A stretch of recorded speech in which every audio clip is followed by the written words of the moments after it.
So இந்த திரைப்படம் வந்து உத்தரப்பிரதேசத்தில் நடக்கக்கூடிய ஒரு போலீஸ் ஸ்டேஷனில் நடக்கிற விஷயத்தை தான் வந்து பதிவு பண்ணியிருக்காங்க.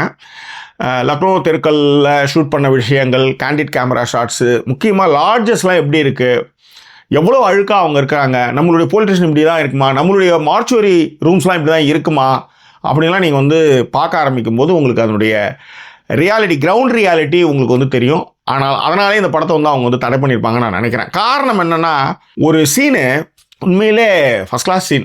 ஒரு ஒரு ஒடுக்கப்பட்ட சாதியை சேர்ந்த தலித் சமுதாயத்தை சேர்ந்த ஒருத்தர் வந்து தான் பொண்ணு வந்து காணாமல் போயிடுச்சுன்னு கம்ப்ளைண்ட் கொடுக்குறது வர போலீஸ் ஸ்டேஷனுக்கு.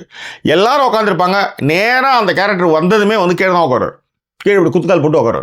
உட்காந்துட்டு அது நிறைய நீங்கள் சமூக வலைதளங்கள் பார்த்துருக்கலாம். அதில் என்னென்னா, எங்கே காணாமல் போனான்னு போலீஸ் இன்ஸ்பெக்டர் கேட்குறாரு. போலீஸ் இன்ஸ்பெக்டர் கேட்டதுமே அவள் வந்து நேற்றுலேருந்து காணாமல் போனான். உன் வயல்வெளியெல்லாம் தேடி பார்த்துட்டேன். இல்லையா, வயல்வெளியில் ஆயிருக்க போயிருக்கலாம்ல அப்படின்னு போலீஸ் இன்ஸ்பெக்டர் சொல்கிறாரு. அதுக்கு அந்த காணாமல் போன பெண்ணுடைய தகப்பன் சொல்கிறாரு, இல்லை எங்கள் வீட்டில் டாய்லெட் இருக்குது.